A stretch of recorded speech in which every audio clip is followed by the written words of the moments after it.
With me, I guess. How big of a season is this? Obviously, full-time in Xfinity, a lot of pressure, right?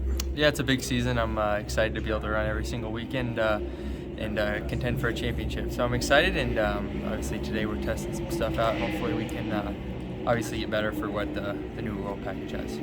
What all goes into the communication side of it? I mean, obviously, you got acclimated with the team last year, but is the same core group of guys around you, or is there a lot that's different? Pretty much the whole group is different. It's the 19 team from last year, so excited to work with them. I feel like we've been clicking pretty good with obviously doing a lot of sim work, and today being our first test at the track. So, I'm excited to get started and get to Daytona. You acclimated to that car pretty quickly. What are the expectations, hopes? Do you kind of have a scale of what you can do or want to do?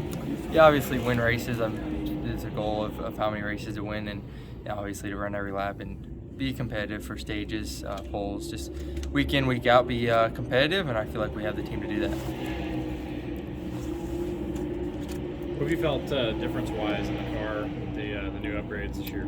Yeah, honestly, right now we're kind of running through some stuff with what they want to do with package-wise, so you can't feel it a ton, but just because they've confiscated so much for what they've taken away from SKUs. So you can definitely feel a little bit on entry, but obviously the teams are good enough to try to work around that.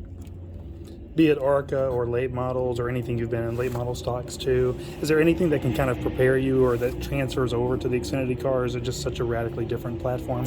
I think it's just radically different. I think just with how the car handles, obviously an ARCA car has less horsepower and way more downforce than this, so I think it's obviously I ran a couple races last year, but for the most part it's radically different.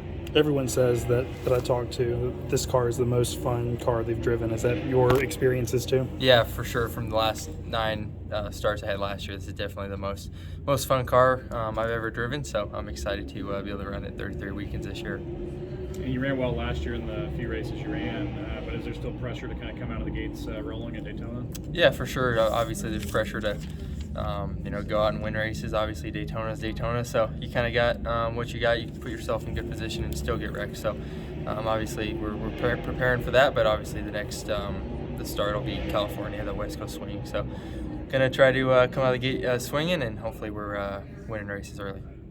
What is the hardest thing about being in the Xfinity Series? Again, limited time last year, but just a completely different level of competition, intensity, length of races. Yeah. Just a lot I'm throwing at you, but what is the biggest hurdle for you to climb as a driver? I think probably the biggest thing is not having practice. You don't get.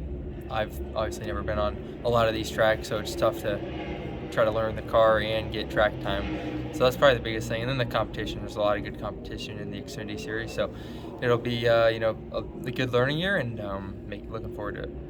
When you work on the sim and are doing things like that, are you doing first few races, or are you working weeks ahead? I can remember, what was it? I think a few years ago when Indy had the first race on the road course, I think it was Chase Briscoe saying, even in January he was focused on wanting to win that race because he was the home guy, that he was working on that months and months ahead. I didn't know if there was a particular track that you're doing, or you guys have kind of got more of a structured and more the more recent races that you're Yeah, a little bit. We've kind of obviously ran the first couple races and then stretch some stuff out just to work through. Obviously, the kind of work through setups, but it's tough to know with the new rule package how much they have to do to do compared to the last year's setup. So we've been definitely going out and running quite a bit of different tracks to try to get prepared for those, and looking forward to the start of the season and then obviously through the summer run.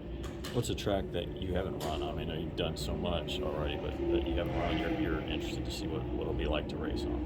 Yeah, I think I probably only ran on, I ran 9 races last year, so 9 of the, 21, because I know we ran doubles for some of them. So mostly all of them, I'm excited and looking forward to get started.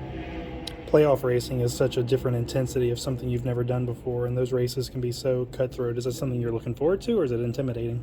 No, it's something I'm looking forward to. Obviously, I've never ran for a championship in that style. I guess I've ran for a championship, but in that type of style. So, we just got to do a good job getting stage points and trying to build up that gap, obviously, in case you have an issue. But I'm excited to, get to the playoffs and hopefully make it to the Final Four. Now, obviously, Toyota has great veteran drivers kind of pull information from, like Denny Hamlin comes to mind. But with Kyle Busch leaving the Toyota camp this year, does that affect your development? No, not at all. I don't think. Obviously, you can reach out as teammates to other, I guess if it's Cup or Xfinity, but I got a lot of good teammates and a lot of knowledge around me right now that I feel like is productive, and I'm getting all the knowledge I need. And if I have a question that they don't have, then I'll go search and find it. How much time have you, I'm sure maybe not a lot, but how much time have you had with Joe Gibbs, and whatever time you've had, what was it like in the office and meeting him after all the things that he's done? Yeah, I've seen him quite a bit, obviously at the track. He comes to pit practice, stuff like that. He's a really good mentor, and I'm very proud to drive for Joe Gibbs Racing. TRD throws a lot of data at all of their development drivers across every level, but once you get here, I imagine it's just a tremendous amount of information. How do you even begin trying to pour over that and the sim time and all the things you have to do beyond just being a race car driver now? Yeah, it's a day in and day out grind. I think you don't have much time to do anything else besides sim and all the stuff you got to do to obviously prepare to be contend to win these races. And for me, it's going to be tough this year with not having any track time on a lot of these tracks. So I'm going to have to put in a lot of extra work to try to get ahead of those guys that obviously have been doing this for years. Is your late model career pretty much on the kaput for now, or is there a possibility of a couple of more races? Yeah, I think I'm going to run 4 races for Donnie this year, so definitely backing that down just because how time-consuming the Xfinity Series is, and hope to continue to run as many as I can. And what are your realistic expectations for this year? What would you consider a success? Yeah, I think winning races, winning stages, winning poles. I think leading laps and getting to the Final Four would be a good year. I think it's going to be a lot of fun, and I'm excited to get started.